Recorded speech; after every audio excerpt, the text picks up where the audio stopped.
Assalamu alaikum wa rahmatullahi wa barakatuh. Inshallah, today's lesson is talking about preventative healthcare. And before start talking about preventative healthcare, I have just to make kind of refreshment about the previous information. We got that the country population considered as country human resources, and the population of the country is an important resource for each country. And we learned about a certain cycle, which is said what? The cycle said that if the population of the country having great health, okay, they are in good health, that means as a result of this, the production of the country will be great. And as a result of this, whenever we're talking about production, the economy of the country will be good. Okay, so as a result of this, of having good economy, what will happen to the health department? The government will have money, okay, to improve hospitals and the facilities that's related to health. And as a result of improving hospitals and the health facilities, the people will receive great health service, and this is for sure will make them live healthier and in excellent health condition. Okay, this is what we covered before. But today we will talk about will not talk about treatment or health service. We are talking about how government can help people to avoid, to be protected from illness. Okay, how the government can help in this. Actually, over here we have many points, but in fact, if you search, you're gonna find more and more, and this will be your homework, inshallah. I want you first of all to write this question, because this will be your homework. Okay, the question said, how can governments help people avoid illness? Okay, how can governments help people avoid illness? Okay, hopefully you wrote it. This will be your homework.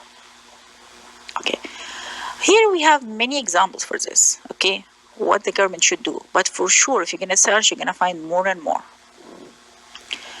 First of all, they can organize information campaigns about basic hygiene or about certain disease or illness running around.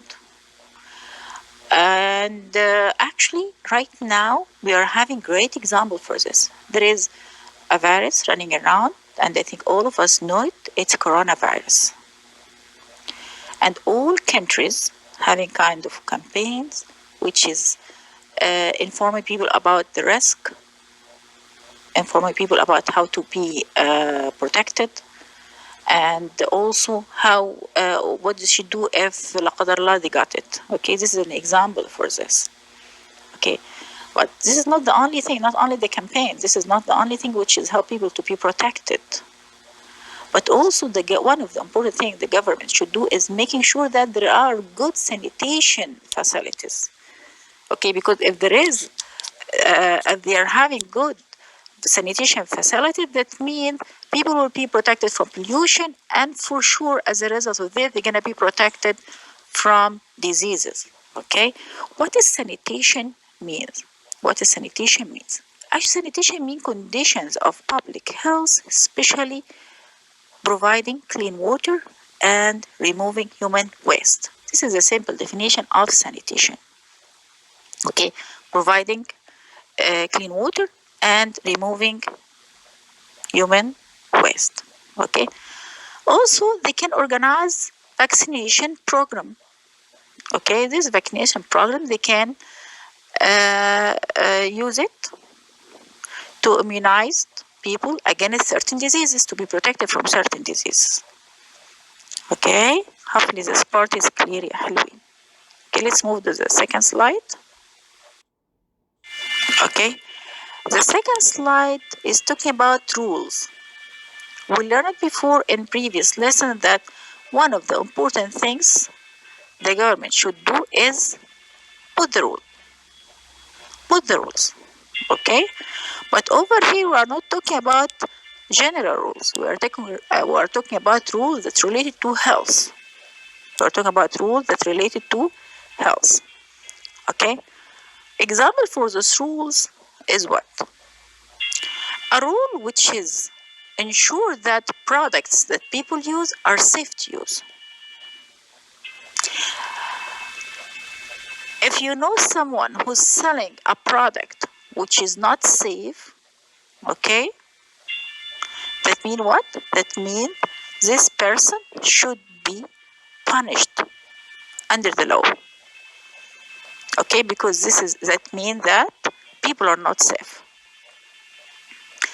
They might have law or laws or rules to help people stay safe in different situations, in the streets, during driving, at work. Okay, they should have kind of law. Okay, which is help people to live in a healthier environment everywhere. And also they might have or they should or they must have kind of rules to limit any potential health risk. Anything might cause a problem, they should work on it. They should have kind of rule on it. Okay, such as air or water pollution. Like what? We should have kind of law to punish the one who's throwing the waste in rivers. Okay, the one who's polluting the air. All of this. Okay, this is not. Yani we might not 100% sure be hurt because of it, but it's kind of potential health risk. So they should have kind of rule to stop this.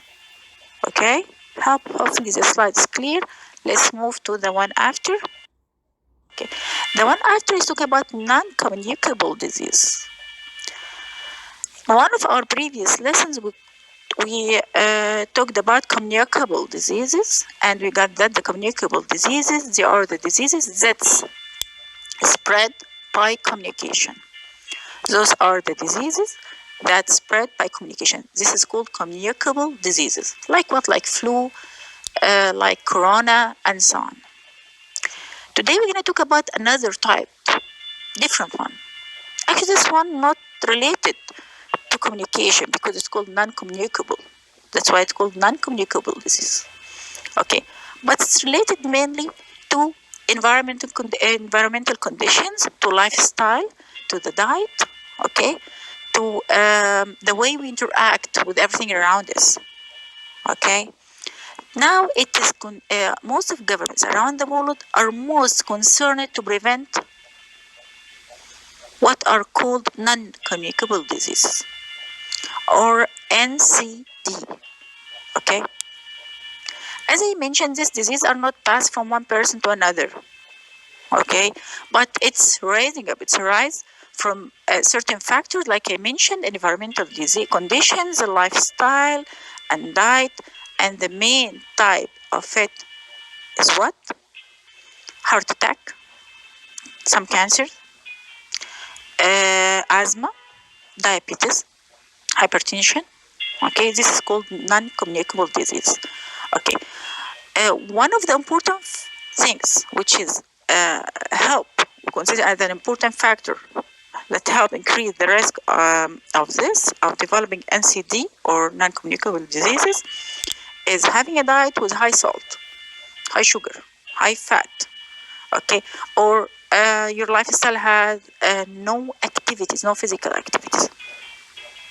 Okay, so this type of diseases is actually it's very important. Most of country give it great concern.